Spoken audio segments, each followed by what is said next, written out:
শিল্পীর মতো বাসি মানুষকে অবশ্য 30 বছর 40 বছর বাবা পৃথিবীতে আসার একটা সিরিয়াল আছে, যাওয়ার কোনো সিরিয়াল নাই। আপনি দেখবেন বাবার আগে সন্তান চলে যায়, সন্তানের আগে বাবা চলে যায়, নাতিনের আগে দাদা চলে যায়, মানে পৃথিবীতে আসার একটা সিরিয়াল দেওয়া হয়েছে, যাওয়ার কোনো সিরিয়াল নাই। দেখেন আপনি আগে যেতে হবে কবরে, কবরে গিয়ে থাকতে হবে। কবর প্রত্যেকদিন ডাক দিয়ে বলে, আমি কবর পোকামাকড়ের ঘর, আমি কবর অন্ধকারে আচ্ছন্ন কবর, আমি কবর সাপ বিচ্ছুর কবর। ও দুনিয়ার মোহ, তুমি যখন আমার কবর আসবে তুমি আলু নিয়ে আসিও, নামাজ দিয়ে আসিও, তোমার মানে যেগুলো কবরের প্রয়োজন ওগুলো নিয়ে আসিও। কবরে এগুলো কিছুই নাই, তোমাকে কিছুই তো হবে না। দেখেন আজকে যখন শীতের দিন থাকে আমরা কম্বল লেপ কাঁথা দিয়ে গর্ত দিও, আমরা তারপরে ঘরের মধ্যে আরাম শেষ নেয়। আর ওই দিন যদি আমার আপনার বাবা মারা যায়, আমার আপনার দাদা মারা যায়, তাকে নিয়ে আমরা কবরে রেখে আসি। ওই নামটার মধ্যে একবার ভাবি না যে আমার বাবা আমার জন্য এত টাকা পয়সা বানাইলো, আমার বাবা আমার জন্য এই দামটা বানাইলো, ঘর বানাইলো, বিল্ডিং বানাইলো, এত ইনভেস্ট করে রেখে গেল, আর ওই বাবা কবরে রেখে আসতেছি। এই নামটার মধ্যে একবার আমার বাবার কাছে হয়ে যায়। পৃথিবী বড় নিষ্ঠুর, ওই পৃথিবী আপনি কার জন্য কি করবেন এই জন্য বলছে। এখনো আল্লাহ রাস্তায় আমরা কি করবেন। আজকে গুরুবার বিষয় দেওয়া হয়েছে যে বদকার যারা গুণাগার বাংলা তাদের গুণা কতটুকু ভয়ঙ্করভাবে প্রবেশ করা হবে, তাদের গুণা কতটুকু ডেঞ্জারাস ভাবে প্রবেশ করে আসতে গেছেন, কতটুকু স্রোত ধরে আমাদের জানটা প্রবেশ করে যারা গুণাগার বাংলা তার জন্য একটা ধরে আমাদের গুণার কতটুকু ভালোভাবে প্রবেশ করে সবাই জানে। হাদিস শরীফে এসেছে তাদের গুণা এত ভালোভাবে প্রবেশ করবে।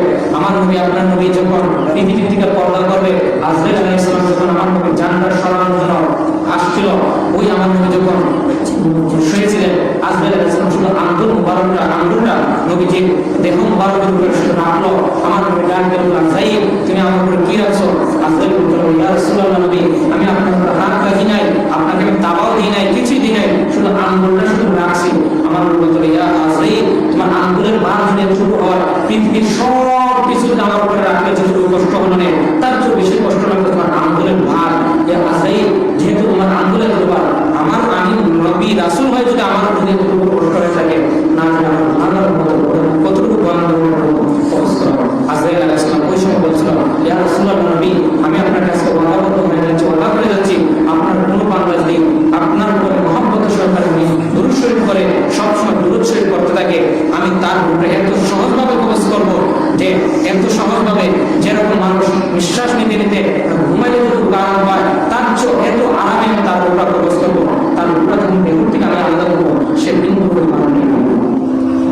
যখন আমাদের তো আল্লাহ আমাদেরকে দুরূদ করার অনেক ফজিলত, দুরূদ করার পবিত্র কেমন থেকে যখন বান্দাকে দুরূদ শরীফের দুইটা হালত রয়েছে, একটা হলো মহব্বতের সহকারে, আরেকটা হলো অমহব্বত। কত মহব্বত কি?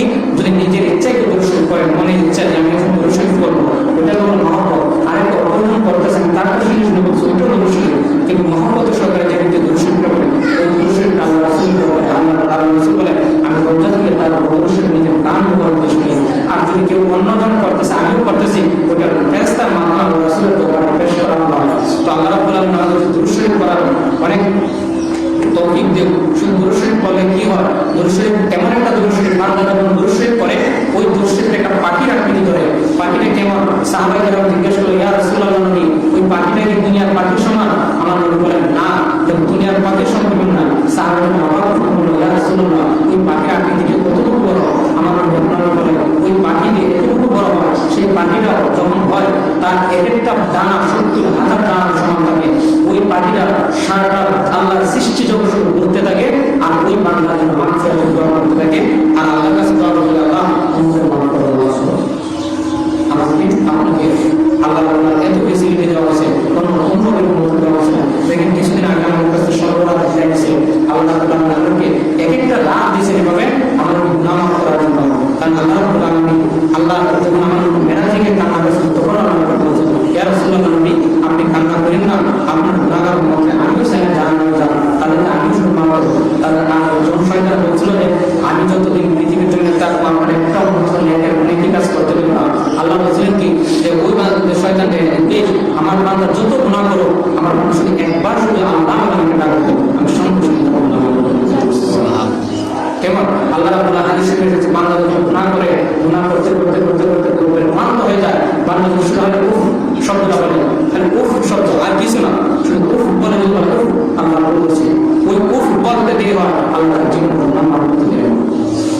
আরেকটা হাদিস, পরের হাদিসে আল্লাহ রাসূল বলেছে শুধু উফ না, শুধু যে বান্দা বলে আল্লাহ ভুল করছি, আল্লাহ শব্দটা সুন্দর মানে ডাকটা দেয়, আল্লাহ শব্দটা যতক্ষণ ডাক ডাকবে, আল্লাহ শব্দ আলিফ বড় বলতে দেরি হবে, আমি পাঁচটা বলতে বললাম মানুষ করতে দেরি হবে।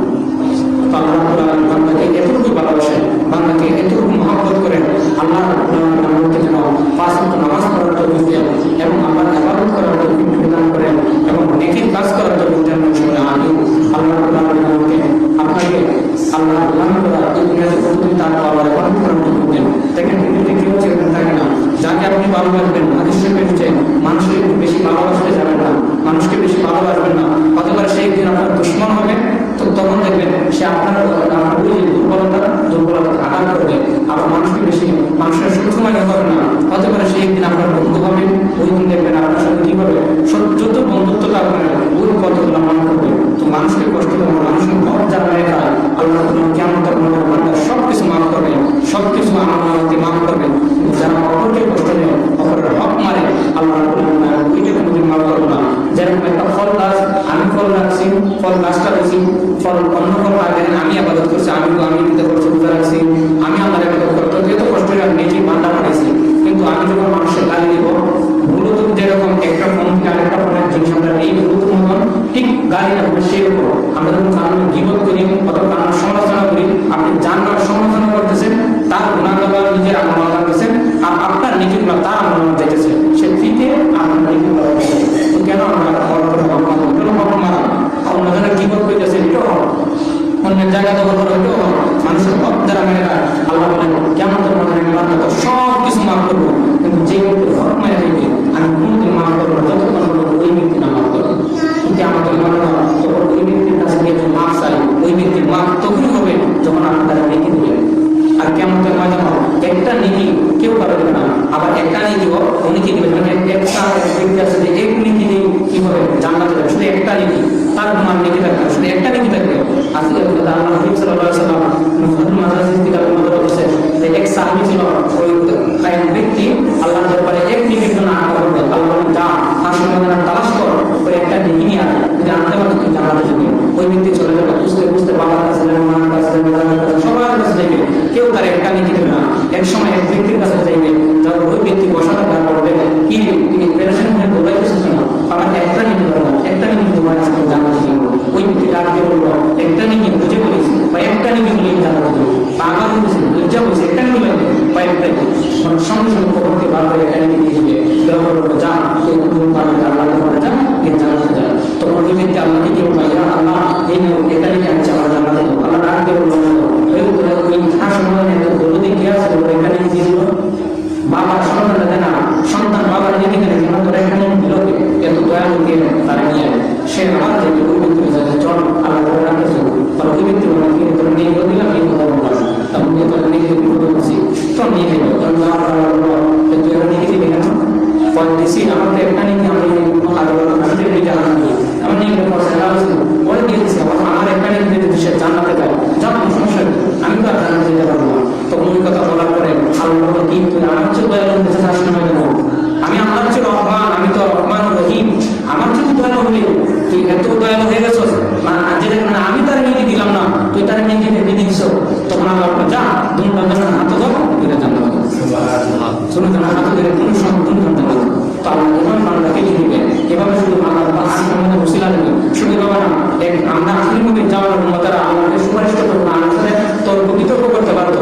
কিভাবে দেখেন আল্লাহ রাব্বুল আলামিন যখন আমাদেরকে এক ব্যক্তি কি বলবে যে নামাজ পড়ছুনি না, রোজা রাখছুনি না, আল্লাহর আমাদের মা বাবার খেদমত করছুনি না, কোনো কিছু করছো কিচ্ছু না, কোনো আমল নাই না, কিন্তু এবার ধরবে খালি দাঁড়টা যে দৌড় মারবে, তখন আল্লাহ ফেরেশতার বলবে ফেরেশতা তার দাঁড় করা, ফেরেশতা ডাক দিয়ে আমরা বলবো ওই তোরা দৌড় দিতে করছুনি জাহান্নামে দিতে, তখন সে কিভাবে বলে দেখেন আল্লাহ পৃথিবীর মধ্যে কোনোদিন আমরা নামাজ করি নাই, রোজা রাখি নাই, হজ করি নাই, আপনার ইবাদত করি নাই, কিচ্ছু করি নাই, আপনাকে কোনোদিন দেখেও নাই, আজকে যেহেতু আপনি সরাসরি আমার সামনে দাঁড়িয়ে আমাকে একটা আদেশ করছেন যে দূর দে, কোথায় দূর দে তাও বলছেন শুধু দূর দে, আমি আমার কথা আমি যেহেতু পৃথিবীতে কোনো আমল করতে পারি নাই, আজকে যেহেতু আপনার সামনে দাঁড়িয়ে আমাকে একটা আদেশ করছেন, সেজন্য আমি আমার সামনে দাঁড়াইয়া জীবন তো বলতে পারবো যে আপনাকে একটা হুকুম মানছি,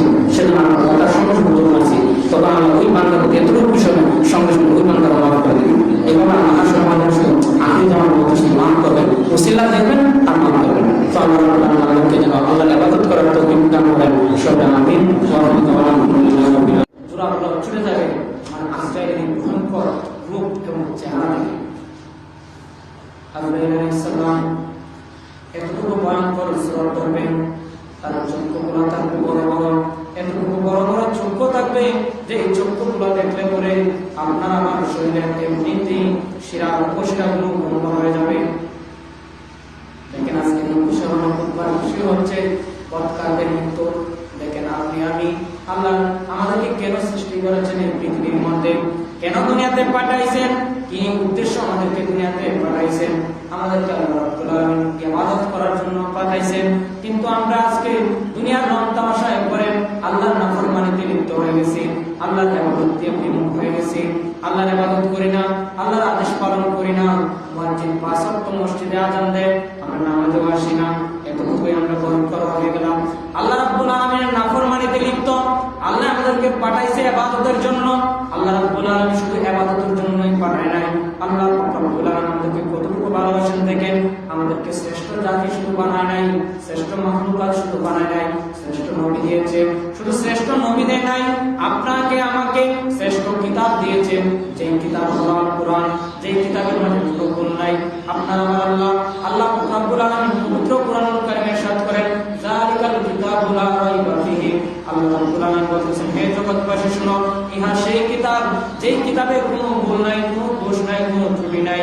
দেখেন পৃথিবীর মধ্যে যদি কেউ কোনো বই বানায়, কেউ যদি কোনো বই লেখে, ওই বই শেষের পৃষ্ঠায় লেখা থাকে যদি কোনো কিছু ভুল ত্রুটি হয়ে থাকে, এই নম্বরে যোগাযোগ করে আমাদেরকে ভুলগুলো ধরিয়ে দিবেন। প্রত্যেকটা কিতাবের পিছন সাইডে একবার লাস্টের পাতায় ওই কথাটা লেখা থাকে যে ভুল ত্রুটি হলে আমাদেরকে বলবেন, আমরা সংশোধন করার চেষ্টা করব। কিন্তু আল্লাহ রাব্বুল আলামিন এমন এক কিতাব আমাদের জন্য দুনিয়াতে পাঠাইছেন, আমাদের নবীর উপরে নাযিল হয়েছে, যে কিতাবের মধ্যে আল্লাহ রাব্বুল আলামিন প্রথমেই বলে দিয়েছেন, যালিকাল কিতাবু লা রাইবা ফীহি। ইহা সেই কিতাব যেই কিতাবে কোনো ভুল নাই, কোনো সন্দেহ নাই, কোনো ত্রুটি নাই। হুদাল লিল মুত্তাকিন, এটা মুত্তাকিনদের জন্য পথ প্রদর্শক। আল্লাহ রাব্বুল আলামিন আমাদেরকে শুধু মুসলমান শ্রেষ্ঠ জাতি দিয়ে নাই, আমার আল্লাহ রাব্বুল আলামিন আমাদেরকে শ্রেষ্ঠ কিতাব দিয়েছেন, শ্রেষ্ঠ ইসলাম দিয়েছেন। আল্লাহ রাব্বুল আলামিন ইচ্ছা করলে আমাদেরকে অন্যান্য ধর্মের মধ্যে আমাদেরকে পাঠাইতে পারতেন, কিন্তু দেখেন না চাইতেই আমাদেরকে আল্লাহ রাব্বুল আলামিন আমাদেরকে এত সুন্দর একটা ইসলাম ধর্ম দিয়েছেন। আল্লাহ রাব্বুল আলামিন শুধু ইসলাম দেন নাই, শ্রেষ্ঠ জাতি হিসেবে পাঠান নাই, শ্রেষ্ঠ কিতাব হিসেবে দেন নাই, আমাদেরকে আপনাকে আমাকে আল্লাহ রাব্বুল আলামিন, আপনাকে আমাকে আল্লাহ রাব্বুল আলামিন সর্বশ্রেষ্ঠ নবী, যেই নবী না হলে আল্লাহ রাব্বুল আলামিন গোটা সৃষ্টি জগৎকে আল্লাহর কোনো কিছু সৃষ্টি করতেন না, ওই শ্রেষ্ঠ নবীকেও আমাদেরকে উপহার দিয়েছেন। যেটা বলে সুবহানাল্লাহ। আল্লাহ রাব্বুল আলামিন আমাদেরকে এতটুকু ভালোবাসেন, শুধু দেন নাই, শুধু দেখেন কত সুন্দর করে মানুষ বানাইছেন। আল্লাহ রাব্বুল আলামিন পবিত্র কালামুল্লাহ শরীফে বলে দিলেন যে আমি মানুষকে সুন্দর আকৃতি দিয়ে সৃষ্টি করেছি, সুন্দর গঠন দিয়ে সৃষ্টি করেছি। আল্লাহ যে জায়গার মাঝে আমাদেরকে সুন্দর বলে, ওই জায়গার মাঝে আমরা মানুষকে তুচ্ছ তাচ্ছিল্য করি, কি বলি যে তুই কেমনে, তুই কালো, তুই কাটো, এভাবে আমরা তুচ্ছ তাচ্ছিল্য করি।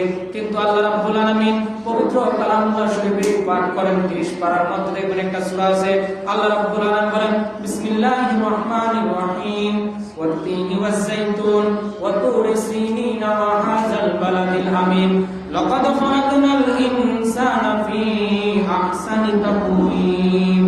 আল্লাহ রাব্বুল আলামিন বলেন, ওয়াত-তিনি ওয়াজ-যাইতুন, আমি 3 ফলের যাইতুন ফলের কসম করে বলছি। আল্লাহ একবার কসম কাটেন নাই, 4বার কসম করে বলতেছেন, লাকাদ খালাকনাল ইনসানা ফী আহসানি তাকওয়িম, আমি মানুষকে সুন্দর আকৃতি দিয়ে সৃষ্টি করেছি। আল্লাহ রাব্বুল আলামিন এত মায়া করে, মহব্বত করে আমাদেরকে দুনিয়াতে পাঠাইছেন তার ইবাদত করার জন্য, তার আনুগত্য করার জন্য। কিন্তু আমরা আজকে দুনিয়ার থেকে বিমুখ হয়ে গেছি, ইবাদত থেকে বিমুখ হয়ে গেছি, আল্লাহর নাফরমানিতে লিপ্ত হয়ে গেছি। আর ওই নাফরমানদের মৃত্যুর সম্পর্কে আজকের আলোচনা। আল্লাহ রাব্বুল আলামিন কতটুকু ভয়ঙ্করভাবে তাদের জান কবজ করবেন দেখেন। হযরত ইব্রাহিম আলাইহিস সালাম একদিন আজরাইলকে বলতে লাগলেন, আজরাইল ভাই, আজরাইল, তুমি পথকার গুনাহগারদের রূহ কতটুকু কিভাবে কবজ করো আমাকে একটু দেখাও। তাদের রূহটা কিভাবে কবজ করো, কতটুকু ভয়ঙ্কর ভাবে তাদের রূহটা কবজ করো, একটু আমাকে দেখাও। ওই কথা বলার পরে আজরাইল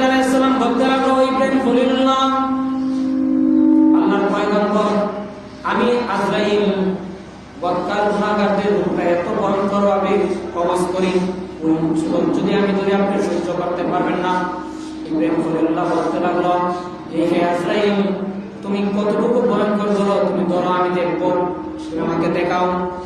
ওই আজরাইল আলাইহিস সালাম ইব্রাহিম নবীর কথা মতো ইব্রাহিম নবীকে বলতে লাগলো, ও আল্লাহর পয়গম্বর, আপনি ওই দিকে একটু বিমুখ হয়ে তাকান, ওই দিকে তাকান কিছুক্ষণের জন্য, তারপর আমি যখন বলবো আমার দিকে তাকাবেন। ওই কথা বলার পরে ইব্রাহিম নবী উপর দিকে যখন তাকালেন, কিছুক্ষণ পরে আজরাইল আলাইহিস সালাম বলতে লাগলো, আল্লাহর পয়গম্বর ইব্রাহিম আলাইহিস সালাম, এখন আমার দিকে তাকান। ইব্রাহিম নবীর সঙ্গে যখন ওই আজরাইলের দিকে তাকালেন, তাকানোর সঙ্গে সঙ্গে আজরাইলের এত সুরত, এত ভয়ঙ্কর সুরত দেখে সঙ্গে সঙ্গে বেহুশ হয়ে পড়ে গেলেন। আজরাইল এত ভয়ঙ্কর হবে যে বরকার গুনাহগারদের উপর অবস্থা। ইব্রাহিম খলিলুল্লাহ আল্লাহর পয়গম্বর ডাক দিয়ে বলতে লাগলো, ও আজরাইল, তুমি কি এই সুরত ধরে নি গুনাহগারদের উপর কবজ করো? আজরাইল আলাইহিস সালাম বলতে লাগলো, ও আল্লাহর পয়গম্বর, আমি এই সুরত ধরে বরকার গুনাহগারদের রূহটা কবজ করি।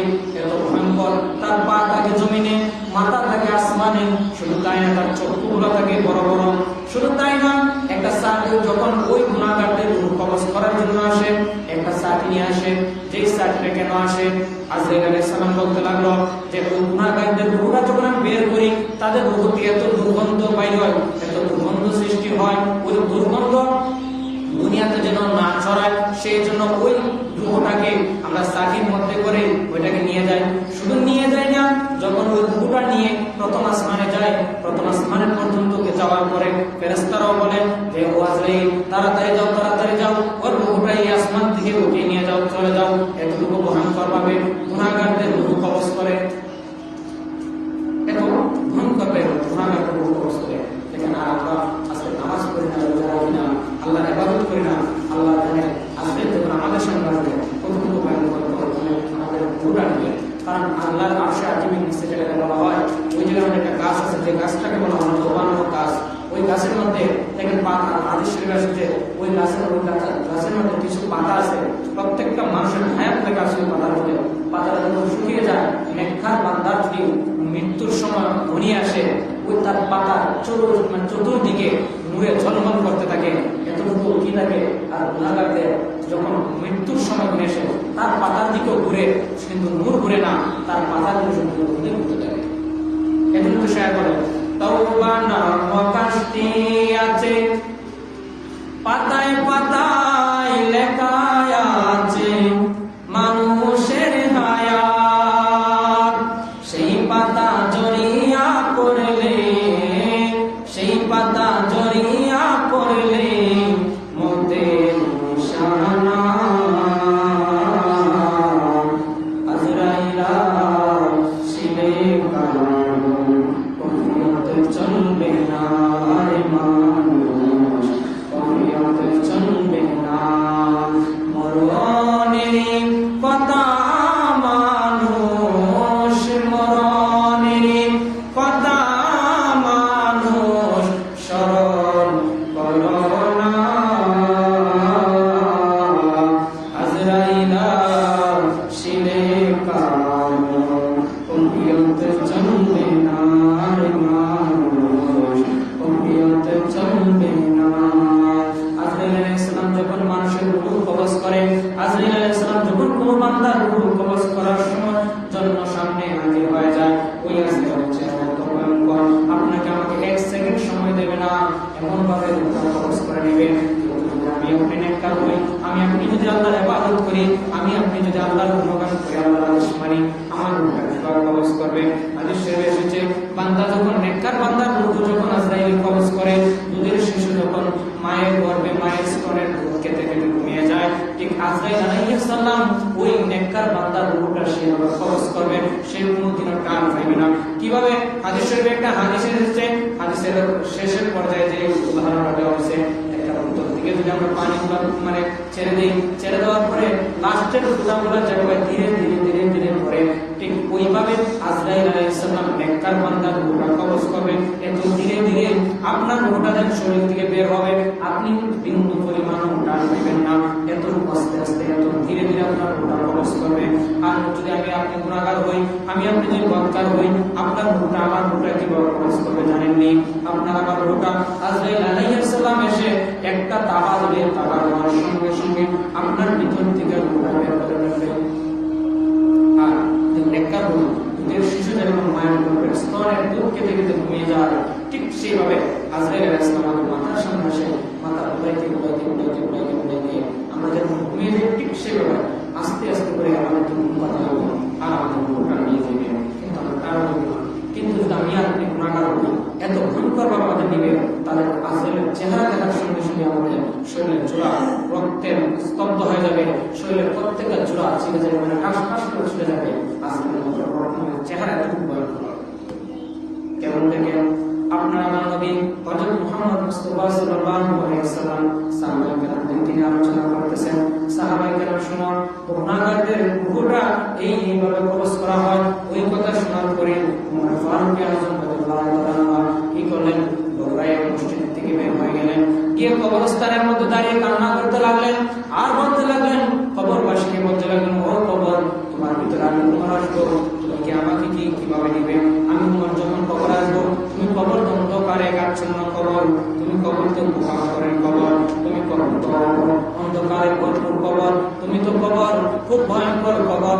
জানি না আমি উমর যখন তোমার কবর আসবো তুমি আমার সঙ্গে কি আচরণ করবে। উমর রাদিয়াল্লাহু তাআলা কে কবর পাশে হবে বলতে লাগলেন, কান্না করতে লাগলেন। কিন্তু দেখেন উমর রাদিয়াল্লাহু তাআলা বলেন, ফারুক আযম উমর রাদিয়াল্লাহু তাআলা, আবু বকর সিদ্দিক, এরকম যত সাহাবী যখন সাহাবায়ে কেরাম হলো জান্নাতি, তারা কিন্তু জান্নাতের সার্টিফিকেট প্রাপ্ত, কিন্তু তারাও মরণের কথা শুনে, কবরের কথা শুনে তারা কান্না করতে লাগলো, এত কান্না করতে লাগলো তাদের চোখ পানি পড়তে পড়তে সামান্য অনেক সময় এবার কাদা হয়ে যেত, এত কান্না করতে উমর রাদিয়াল্লাহু তাআলা। শুধু তাই নয়, উমর রাদিয়াল্লাহু তাআলা বলতে লাগলেন গাছের পাতাকে, ওই আমি যদি গাছের পাতা হতাম, এই গাছের পাতাটা ধরে যেত, আমি যদি গাছ হতাম তাহলে গাছটা কেটে নিত, আমি যদি ছাগল হতাম আমাকে তারা কি করতো, জব করে খেয়ে ফেলতো, আমার কোনো হিসাব নিকাশ হতো না। কিন্তু আমি তো আল্লাহ রাব্বুল আলামিন আমাকে মানুষ হিসেবে পাঠাইছেন, আমার তো হিসাব হবে, আমি তো কিয়ামতের ময়দানে হিসাব দিতে হবে। উমর রাদিয়াল্লাহু তাআলা বলতে লাগলেন, আমি যদি আজকে ওই পশু হতাম, পশুকে তো আমি কিছুদিন আমি দুনিয়াতে চলাফেরা করতাম, অবশেষে আমাকেও জব করে তারা কি করতো, শেষ করে দিত, আমিও বেঁচে যেতাম। কিন্তু আমি তো উমর রাদিয়াল্লাহু তাআলা কবরে গিয়ে থাকতে হবে, আমি উমর রাদিয়াল্লাহু তাআলা গিয়ে তো শাস্তি কি করতে হবে, আমি উমর রাদিয়াল্লাহু তাআলা হাসরে আমাদের হিসাব দিতে হবে। কিন্তু দেখেন আল্লাহ রাব্বুল আলামিন বলতেছেন, আমার নবী বলতেছেন তারা হলো জান্নাতি, তারা জান্নাতের সার্টিফিকেট প্রাপ্ত, তারা জান্নাতি হয়ে হয়তো চিন্তা মরণের, কিন্তু আমি আপনি দেখেন কত গুনাহ করি, গুনাহের কোনো শেষ নাই। আমরা নামাজ পড়ি না, আমরা আল্লাহর আদেশ মানি না, আল্লাহ বলছেন এইটা ওইটা, কিন্তু আজকে আমরা এত গুনাহে লিপ্ত হয়ে গেলাম, গুনার কাজ থেকে সবসময় বিরত থাকি, সবসময় নেকির কাজ থেকে বিরত থাকি। আপনার আমার মৃত্যুটা কতটুকু ভয়ঙ্কর হবে দেখেন, আল্লাহ রাব্বুল আলামিন কতটুকু ভয়ঙ্কর হবে আমাদের আজরাইল আলাইহিস সালাম আমাদের জানটা কবজ করবেন। আজরাইল আলাইহিস সালাম আমাদের সামনে যখন হাজির হবে, এক সেকেন্ড সময় দেখবেন আমাদেরকে, আপনাকে আমাকে, আপনাকে আমাকে কবজ করবেন। আজরাইল আলাইহিস সালাম কিভাবে জান কবজ করেন জানেন? ওই জান কবজ করার সময় আমাদেরকে কতটুকু শাস্তি দেওয়া হবে। আল্লাহ রাব্বুল আলামিন আমাদেরকে এতটুকুই শাস্তি, আজরাইল আলাইহিস সালামের চেহারা এতটুকু ভয়ঙ্কর হবে, কিন্তু আল্লাহ রাব্বুল আলামিন আমাদেরকে তো সৃষ্টি করেছেন, আল্লাহ রাব্বুল আলামিন পবিত্র কালাম শুরু করেছেন, বিসমিল্লাহির রহমানির রহিম, ইয়া আইয়ুহাল্লাযীনা আমানু ইসতাঈনু বিস-সাবরি ওয়াস-সালাহ ইন্নাল্লাহা মা'আস-সাবিরিন। আল্লাহ রাব্বুল আলামিন বলেছেন, দুনিয়াবাসীকে হে জগৎবাসী শোনো, ইয়া আইয়ুহাল্লাযীনা আমানু ইসতাঈনু বিস-সাবরি ওয়াস-সালাহ, তোমরা সালাত কায়েম করো, ইন্নাল্লাহা মা'আস-সাবিরিন, ধৈর্য ধারণ করো, তোমরা সালাত কায়েম করো এবং ধৈর্য ধারণ করো, তোমরা সালাত কায়েম করো, ধৈর্য ধারণ করো।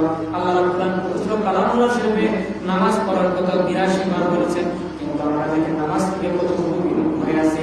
কিন্তু আল্লাহ রাব্বুল আলামিন আমাদেরকে কতটুকু দেখেন, আল্লাহ সাহাবায়ে কেরামের মধ্যে একজন সাহাবী ছিল সবচেয়ে গরীব, এত গরীব সাহাবী ছিল, আল্লাহর নবী সাল্লাল্লাহু আলাইহি ওয়াসাল্লাম মসজিদে নববীর মধ্যে একদিন বয়ান করতে লাগলেন, হে সাহাবায়ে কেরাম শুনো, যে ব্যক্তি প্রত্যেকদিন ওয়াক্ত মতো নামাজ পড়বে এবং প্রথম উলায় প্রথম তাকবীরে আমার সাথে নামাজ পড়বে, কাল কিয়ামতের ময়দানে আমি তার ছাড়া জান্নাতে যাব না।